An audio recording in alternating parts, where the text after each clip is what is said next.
Soyez les bienvenus en ce dimanche 8 février. Que la grâce et la paix qui viennent de Dieu touchent votre esprit. Le Seigneur Dieu forma l'homme de la poussière du sol. Il insuffla dans ses narines un souffle de vie et l'homme devint un être vivant. Cette parole se situe au commencement de la Bible. Elle parle du commencement de notre vie. Nous voulons l'entendre au commencement de notre semaine, au commencement de notre culte. Je vous invite à la prière. Seigneur, sans toi, nous ne sommes qu'un peu de poussière. Nous sommes vite essoufflés, sans vie, sans respiration. Que souffle ton esprit, que nous prenions vie, que parle ta parole, que s'anime notre chemin. Ta parole nous accueille, qu'elle nous cueille, qu'elle nous saisisse, qu'elle nous façonne et qu'elle nous convertisse. Amen. Et nous chantons ensemble le cantique 44-14 à la page 670, « Ô, prends mon âme ».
Louons le Seigneur.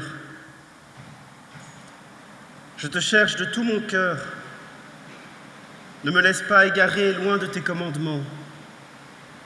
Je serre ta parole dans mon cœur, afin de ne pas pécher contre toi.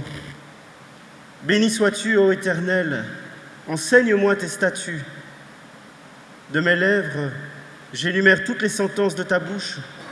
Je me réjouis en suivant tes préceptes, comme si je possédais tous les trésors. Je médite tes ordonnances, j'ai tes sentiers sous les yeux. Je fais mes délices de tes statuts, je n'oublie point ta parole. Fais du bien à ton serviteur pour que je vive et que j'observe ta parole. Ouvre mes yeux pour que je contemple les merveilles de ta loi. Je suis un étranger sur la terre, ne me cache pas tes commandements. Parole du Seigneur. Et nous nous levons pour le prochain cantique, La grâce et joie, à la page 712, les 3 premières strophes. Donc à la page 712, La grâce et joie.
Debout pour la confession de foi. Je crois que seulement par ma raison et seulement par mes propres forces, je ne peux pas croire en Jésus-Christ, mon Seigneur, ni venir à lui. Mais c'est le Saint-Esprit qui m'a appelé par l'Évangile, m'a éclairé de ses dons, m'a sanctifié et m'a maintenu dans la vraie foi, de même qu'il appelle, assemble, éclaire, sanctifie toute l'Église sur la terre et la maintient en Jésus-Christ dans l'unité de la vraie foi. C'est lui qui me remet chaque jour pleinement tous mes péchés, ainsi qu'à tous les croyants. C'est lui qui, au dernier jour, me ressuscitera, moi, et tous les morts, et me donnera ainsi qu'à tous les croyants en Christ la vie éternelle. Je crois en Dieu, le Seigneur qui est, qui était et qui vient. Je crois notre histoire habitée, soulevée, fécondée par le Seigneur vivant. De sa parole, heureuse nouvelle, dans les signes de l'eau et du pain, dans les cris du pauvre et de l'affamé, dans les gestes du prisonnier et du rejeté, il m'attend, il me parle, mystérieux visiteur dont le souffle de vie me fait sortir de ma zone de confort. Avec mes frères et mes sœurs, je sais qu'il habite notre aujourd'hui. Je crois, avec tous les hommes et toutes les femmes d'hier qui déchiffrent sa trace dans l'histoire, peuple libéré de la servitude, peuple chanteur de psaumes, avec les apôtres, avec tous les témoins de sa voix humaine, j'entre dans ce grand cortège qui suit le Nazaréen. Paul de Tarse, Augustin, Luther, Calvin, Martin Luther King et tous les autres, ils n'ont pas cru en vain.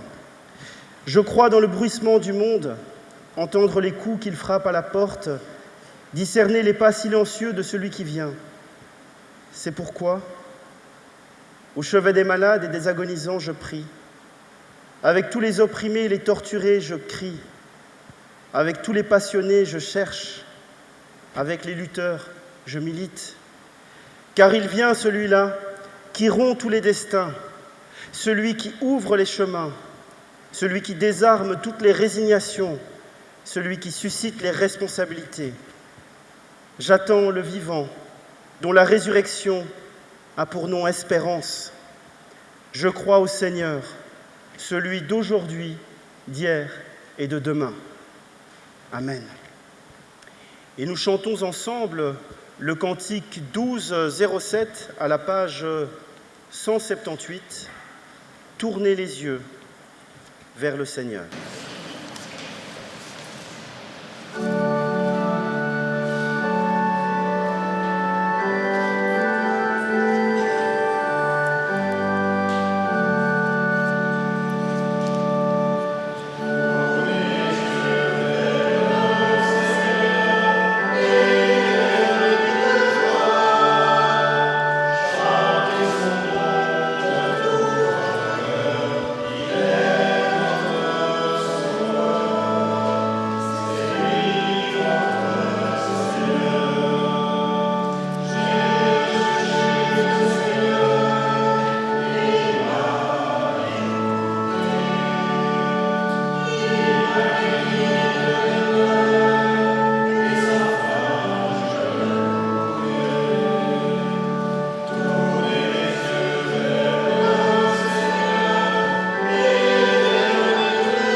La conversion suppose la prise de conscience de notre infidélité à la volonté du Père.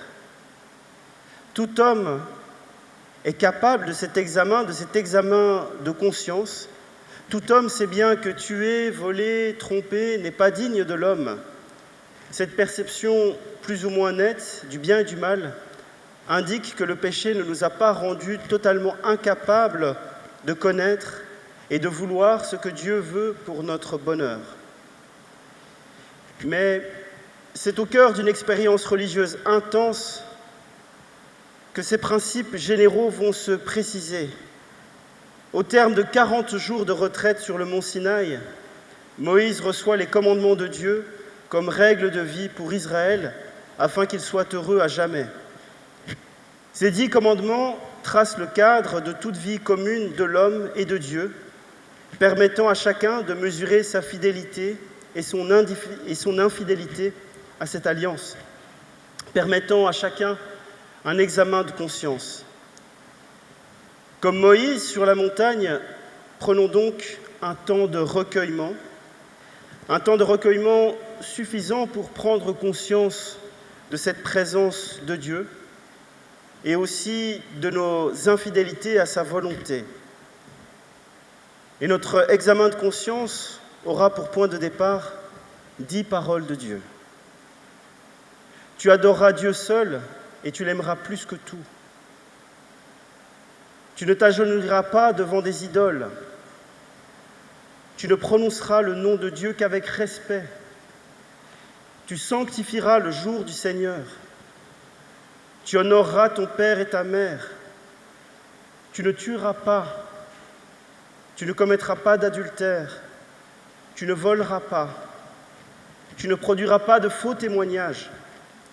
Tu ne convoiteras pas ce qui appartient à autrui.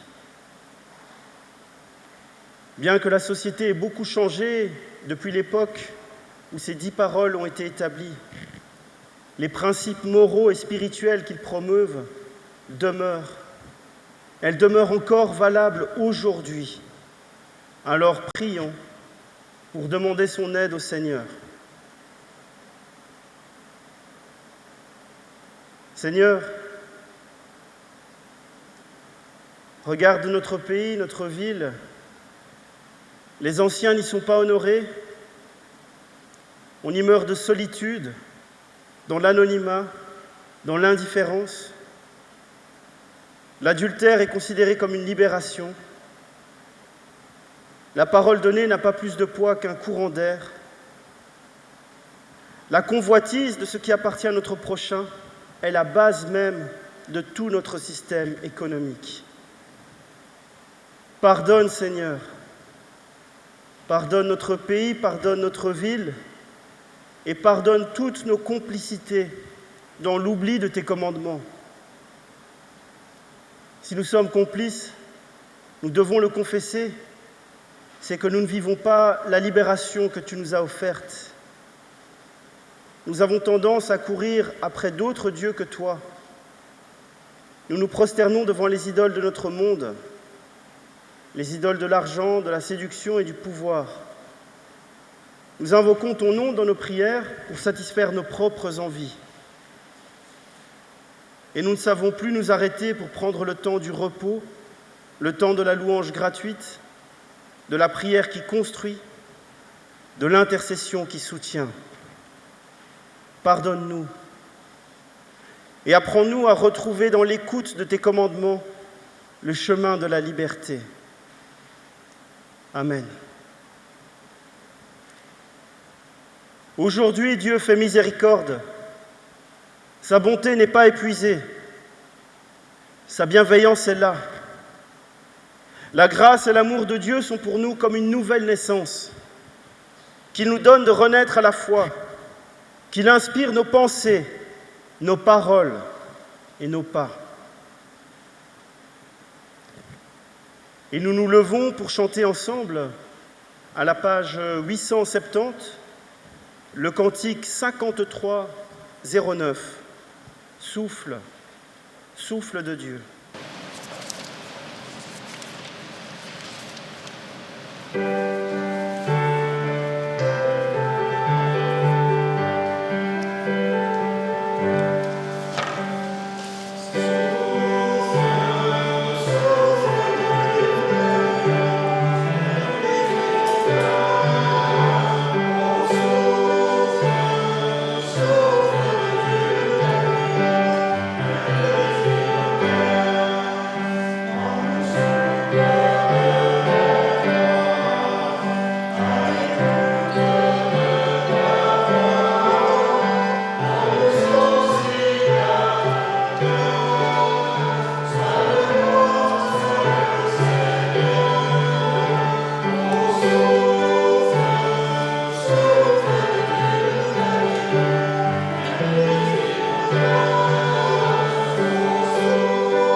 Un verset du Premier Testament dit « Ta parole est une lampe à mes pieds, une lumière sur mon sentier. » Nous prions.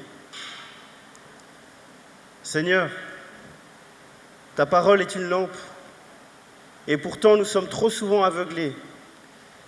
Des écailles nous empêchent de voir les choses comme tu les vois, d'entendre l'Évangile comme tu l'annonces, de recevoir la grâce comme tu la promets. Envoie un ange ce matin pour guérir notre regard, ouvrir nos oreilles, convertir notre cœur, et nous verrons notre monde avec les yeux de l'Évangile. Amen. Et nous avons comme première lecture 1 Corinthiens 2, les versets 6 à 10, et comme deuxième lecture Matthieu 5, les versets 17 à 20. Nous prêchons la sagesse de Dieu, mystérieuse et cachée, que Dieu, avant les siècles, avait destinée pour notre gloire. Sagesse qu'aucun des chefs de ce siècle n'a connue, car s'ils l'eussent connue, ils n'auraient pas crucifié le Seigneur de gloire. Mais comme il est écrit, ce sont des choses que l'œil n'a point vues, que l'oreille n'a point entendues, et qui ne sont point montées au cœur de l'homme, des choses que Dieu a préparées pour ceux qui l'aiment. Dieu nous les a révélées par l'Esprit, car l'Esprit sonde tout, même les profondeurs de Dieu.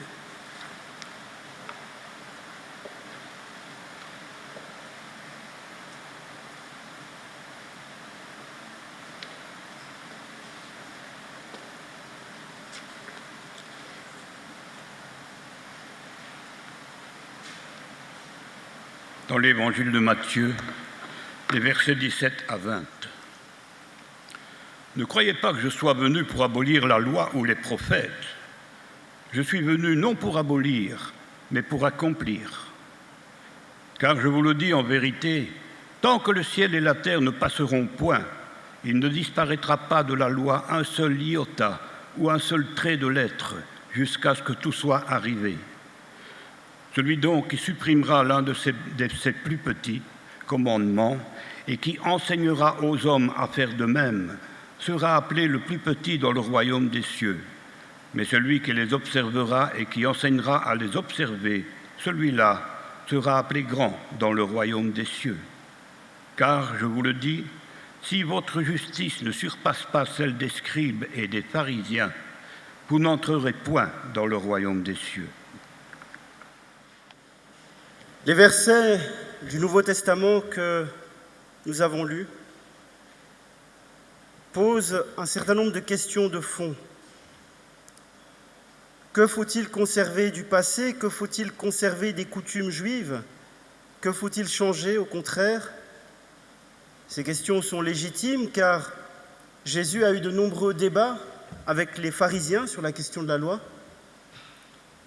Et Jésus déclare ici que tout dans les Écritures, jusqu'au plus petit détail, provient de Dieu et s'accomplira. Jésus vient montrer le bout du chemin, le but de la loi. On peut en effet lire « Ne pensez pas que je suis venu détruire la loi ou les prophètes. Je ne suis pas venu abolir, mais accomplir. » Les termes « loi » et « prophète » désignent l'Ancien Testament. Et Jésus manifeste un grand respect pour ces écrits qui expriment la volonté de Dieu révélée par ses envoyés. Aucune volonté de Dieu, si peu importante semble-t-elle de prime abord, ne doit être laissée de côté. Mais la loi de l'Ancien Testament est incomplète. Jésus vient la compléter, c'est-à-dire la mener à sa perfection. Je ne suis pas venu détruire, abolir, mais accomplir. Pour Jésus, ni conservatisme figé, ni révolution qui change tout. Ce qui importe, c'est de donner une vie nouvelle à ce qui vient du passé, un sens nouveau. Ce n'est pas parce qu'une tradition est ancienne qu'elle est forcément bonne, et ce n'est pas parce qu'une idée est nouvelle qu'elle est forcément bonne. Jésus propose une synthèse entre la tradition et le progrès. C'est l'accomplissement. Il ne renie pas le passé, Le plan de Dieu est un. Ce que les anciens ont vécu et codifié est respectable, mais c'était une ébauche, un commencement. Jésus prétend maintenant venir achever et faire progresser toutes ces traditions. Mais il est aussi important de relever qu'on pourrait lire ces versets en étant saisi de crainte. Non seulement le Seigneur y déclare qu'il n'est pas venu abolir la redoutable loi de Dieu qui nous condamnait tous, mais voici qu'il donne une interprétation beaucoup plus sévère encore de la volonté divine sous certains aspects. Jusque-là, un Israélite scrupuleux pouvait espérer mériter la vie éternelle quand il avait plus ou moins gardé toutes ces choses dès sa jeunesse. À présent, les paroles de Jésus sont très difficiles, la barre est haute. Il faut être encore meilleur que les scribes et les pharisiens. Jésus vient proposer une nouvelle justice, une nouvelle perfection de l'être humain qui surpasse la justice des scribes et des pharisiens. Qu'est-ce que cela veut dire? Les scribes étaient les théologiens de l'époque, les interprètes savants de l'Écriture, ils enseignaient officiellement la religion juive. Les pharisiens étaient des laïcs engagés et associés dans un mouvement de gens fervents. Ils s'efforçaient de vivre sans compromission toutes les exigences de la loi. Ils pensaient avoir la foi la plus pure. Comment les disciples de Jésus, gens pauvres et simples, sans instruction, et nous à leur suite, comment allons-nous pouvoir surpasser les scribes et les pharisiens, ces savants et ces spécialistes de la loi? Eh bien, en Jésus, nous avons la plénitude de la révélation. Il est le Verbe, la parole de Dieu devenue chair vivante. Il vient à nous pour nous faire connaître qui est Dieu et combien il nous aime. Dieu attend de l'homme une réponse d'amour manifestée dans l'accomplissement de son enseignement. Si vous m'aimez, vous resterez fidèles à mes commandements.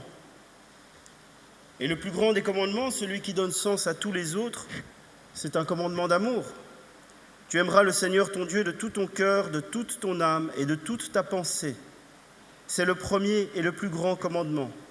Et voici le second qui lui est semblable. Tu aimeras ton prochain comme toi-même. Nous trouvons une bonne interprétation du texte de l'Évangile d'aujourd'hui dans la première lettre de Jean. Car l'amour de Dieu, c'est cela, garder ses commandements. Ces commandements ne sont pas un fardeau. Garder les commandements de Dieu est la preuve que nous l'aimons en vérité. Il ne s'agit plus d'appliquer la loi comme les Juifs de l'époque sans avoir à l'esprit l'amour, mais d'appliquer les commandements en conscience de manière éthique. L'ancien judaïsme ne se préoccupait pas de ce que Dieu pensait de la colère ni des regards impurs. L'ancien judaïsme ne condamnait que les fruits extrêmes, le meurtre, fruit de la colère, l'adultère, fruit des regards impurs. La vision des commandements de Jésus, en revanche, remonte à la source de ces actes. Et cela nous fait prendre conscience que la source est dans notre cœur. Car avant d'entendre parler de la grâce, il est nécessaire que nous comprenions à quel point nous en avons besoin. Dieu veut s'approcher de l'homme. Dieu veut lui adresser la parole, lui montrer son visage, parce qu'il cherche son intimité avec lui. Jésus, par sa présence, accomplit la volonté de Dieu de s'approcher de l'homme. C'est pour cela qu'il dit « Ne pensez pas que je suis venu abolir la loi ou les prophètes. Je ne suis pas venu abolir, mais accomplir. Il vient pour les enrichir, pour les éclairer, afin que tous les hommes puissent connaître le véritable visage de Dieu et entrer dans son intimité. » En même temps, Jésus nous apprend l'importance du témoignage par l'exemple. Celui qui les observera et les enseignera sera déclaré grand dans le royaume des cieux. C'est là une sagesse qui n'est pas de ce siècle, comme on pourrait le lire dans 1 Corinthiens 2. Si on revient à l'Ancien Testament, On y trouve une loi à suivre de façon radicale, sous peine de sanction. Quand on lit l'Évangile, on y trouve un enseignement plein de miséricorde qui fait appel à la vie du cœur avant l'observance légale de la loi. On pourrait croire que Jésus nous appelle à vivre seulement de bons sentiments, en oubliant les lois des anciens. Ce serait une grave erreur. Jésus n'a rien supprimé de la loi ancienne transmise au peuple par l'intermédiaire de Moïse et des prophètes. Mais il lance un appel à la vivre avec le cœur, donc avec une réelle adhésion intérieure, et non plus avec un formalisme extérieur. Et si vivre la loi de Dieu passe chez moi avant la relation d'amour, alors il y a un problème, car pour aimer Dieu en vérité, il faut savoir aimer les autres, et il n'y a pas d'amour sans acte concret. Si par exemple je me dis que je suis un bon chrétien parce que je suis pratiquant, mais qu'en même temps je ne suis pas bien disposé envers ma famille, que je ne suis pas amical avec mes voisins, que je ne viens jamais en aide à ceux qui ont besoin autour de moi, eh bien quel sens cela aurait-il ? Si, sous le prétexte que je suis pour la défense de certains dogmes, cela m'amène à traiter les autres d'idiots ou de renégats, en quoi est-ce que je suis amour et accueil de l'autre ? C'est la question à laquelle Jésus nous renvoie aujourd'hui. Quelle est l'importance de la loi de Dieu dans ma vie ? Et surtout, de quelle manière est-ce que je la vis ? Et c'est à chacun de nous de répondre à cette question en son âme et conscience. Amen.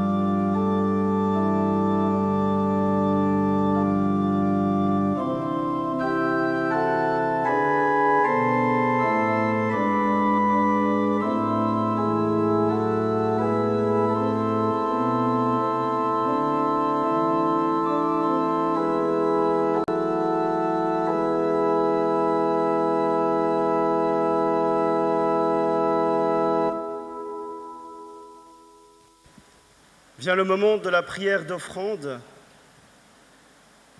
Nous prions.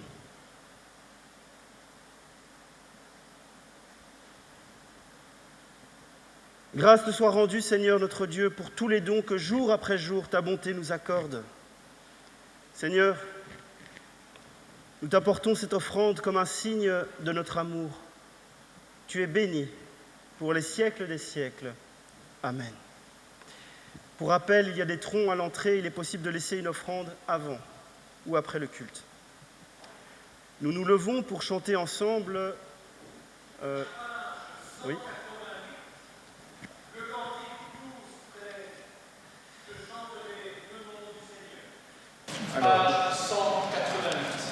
Donc le 12-13, à la page 188, je chanterai le nom du Seigneur.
moment de célébrer ensemble le repas du Seigneur, tournons-nous vers notre Père Céleste.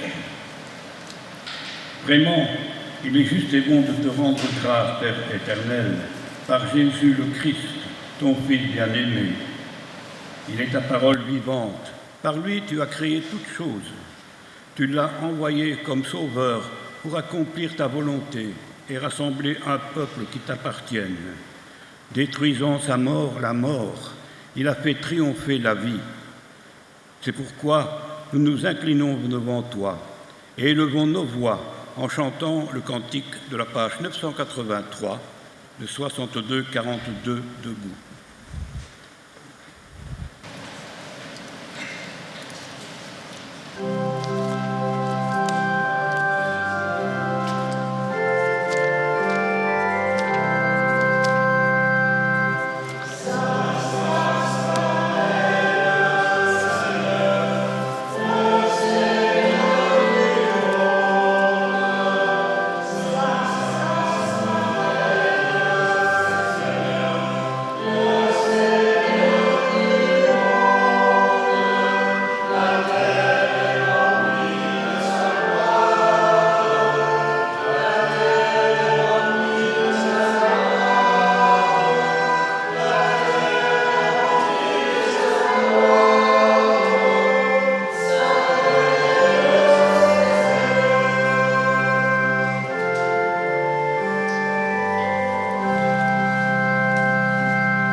Notre Seigneur Jésus-Christ, la nuit où il fut trahi, mangea avec ses disciples. Il prit du pain et, ayant rendu grâce, il le rompit, le donna à ses disciples et dit « Prenez, mangez, ceci est mon corps qui est donné pour vous. Faites ceci en mémoire de moi. » De même, après avoir soupé, il prit la coupe et, ayant rendu grâce, il la leur donna et dit « Buvez-en tous. Cette coupe est la nouvelle alliance en mon sang, qui est répandue pour vous en rémission des péchés. Faites ceci toutes les fois que vous en boirez en mémoire de moi. » Seigneur, nous nous souvenons de la mort et de la résurrection de ton Fils, notre Sauveur. Envoie ton Saint-Esprit sur nous, afin que nous ayons part à la communion au corps et au sang du Christ. Qu'elle transforme notre vie, afin que nous vivions déjà dans la paix que tu nous promets et que nous devenions ensemble à notre tour des artisans de ta paix. Vous avez préparé ce repas, dit le Seigneur, et c'est moi qui le préside. Vous avez fourni le pain et le vin, c'est moi qui le transforme. Vous avez préparé un repas d'amitié, c'est moi qui en fais notre communion. Vous avez fait cela en mémoire de moi, c'est moi qui vous accueille. Vous désirez un repas de fête, c'est moi qui suis votre fête, dit le Seigneur. Venez, approchez-vous, nous pouvons former un cercle autour de la table de communion.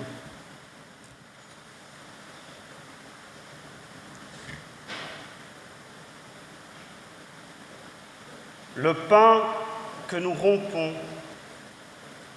est communion au corps de notre Seigneur Jésus-Christ.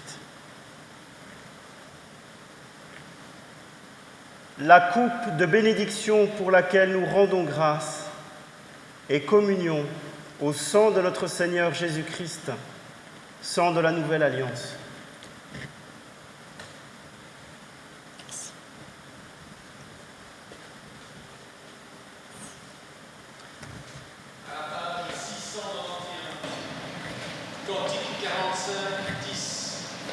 J'ai soif de ta présence. 45-10.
Seigneur, nous te rendons grâce pour la force et la joie de cette communion au corps et au sang du Christ, pour sa présence en nous et avec nous chaque jour.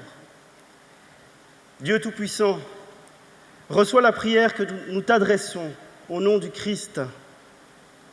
Nous te prions pour tous les peuples de la terre, afin qu'ils se trouvent accueillis dans l'Église avec l'offrande de leur diversité au service du Christ.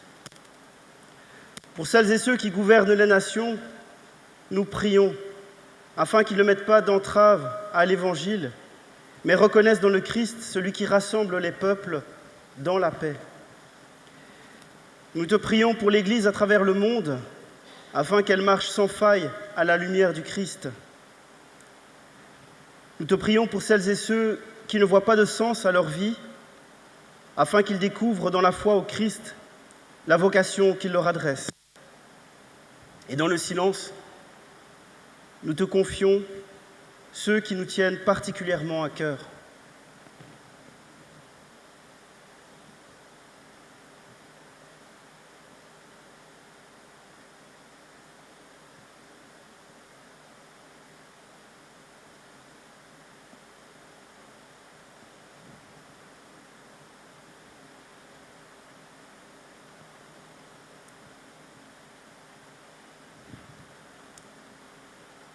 Seigneur Dieu, reçois notre prière. Tu es béni pour le siècle des siècles. Et nous disons ensemble la prière que ton Fils nous a laissée. Notre Père qui es aux cieux, que ton nom soit sanctifié, que ton règne vienne, que ta volonté soit faite sur la terre comme au ciel. Donne-nous aujourd'hui notre pain de ce jour. Pardonne-nous nos offenses, comme nous pardonnons aussi à ceux qui nous ont offensés. Ne nous fais pas à la tentation, mais délivre-nous du mal, car c'est à toi qu'appartiennent le règne, la puissance et la gloire pour les siècles des siècles. Amen. Allez dans la paix du Christ. Nous pouvons retourner nous asseoir.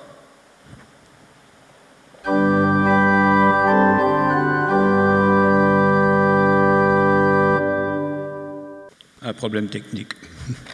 Le second tronc de ce jour est destiné à la mission contre la lèpre. Alors, quelques dates à noter dans vos agendas et dans vos smartphones. Jeudi 12 février, réunion trimestrielle du conseil d'administration, ici dans la salle annexe. Le dimanche 15 février, à 14h, études bibliques. Je n'ai pas encore le thème. C'est sur les 10 commandements. Les 10 commandements. Il y a une affiche dans la salle, mais comme je n'ai pas de mémoire. Jeudi 19 février, à 9h30, il y aura une pastorale à Carnion. Vendredi, le 20 février, à 9h30, un consistoire ordinaire. Vendredi 27 février, à 16h30, un consistoire extraordinaire destiné à la préparation de l'Assemblée d'Église 2026. Assemblée d'Église qui se déroulera le 26 avril 2026, le 26 avril. Ce sera affiché bien sûr dans la salle. Le vendredi 6 mars, réunion œcuménique à l'occasion de la Journée mondiale de prière des femmes, comme on l'appelle généralement, c'est la Journée mondiale de prière, puisque la liturgie est élaborée par les femmes du Nigeria, et cela se passera dans les locaux de l'Armée du Salut à 19h. Donc 6 mars, 19h, Armée du Salut. Le lundi 9 mars, évangélisation sur le marché. Le dimanche 15 mars, soupe bienfaisante organisée par notre diaconie, tout de suite après le culte, bien sûr, vous avez l'habitude et vous serez là tous là. Jeudi 19 mars, journée pastorale à Couem. Journée pastorale complète là. Les pasteurs, vous travaillez longtemps. Le samedi 21 mars, assemblée de district à Framery. Le dimanche 26 avril à 15h, assemblée d'église annuelle. Donc c'est notre assemblée d'église annuelle, le 26 avril à 15h. Notez ça dans vos agendas, mais vous serez convoqués. Et bien sûr, il y a aussi le Profest 2026. Le Profest, c'est le Rassemblement national de l'Église protestante unie de Belgique, qui est organisée cette année par la région Anvers-Bruxelles-Limbourg. Et ça se passe à Zolder-Heusden. Les affiches, bien sûr, sont toutes dans la salle ou quelquefois dans le fond du temple, ce qui est assez rare. Là, on ne met que du technique surtout, mais aussi des fenêtres de la petite maison à côté, n'est-ce pas? Alors, n'oubliez pas que le consistoire fait toujours appel à un ou deux candidats. C'est l'occasion, il va y avoir des élections comme ça, il y aura des élections le 26 avril. Et bien sûr, la manne des OP, qui est toujours là dans le fond. Merci. Alors, donc il y a une étude biblique donc dimanche prochain à 14h, donc c'est sur le thème des 10 commandements, et justement, on en a beaucoup parlé lors de ce culte, et c'est l'occasion d'approfondir un peu les choses.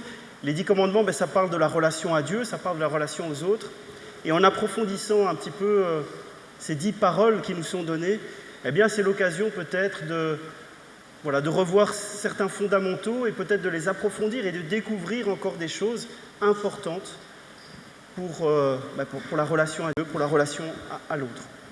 Voilà. Nous pouvons nous lever pour l'exhortation et la bénédiction.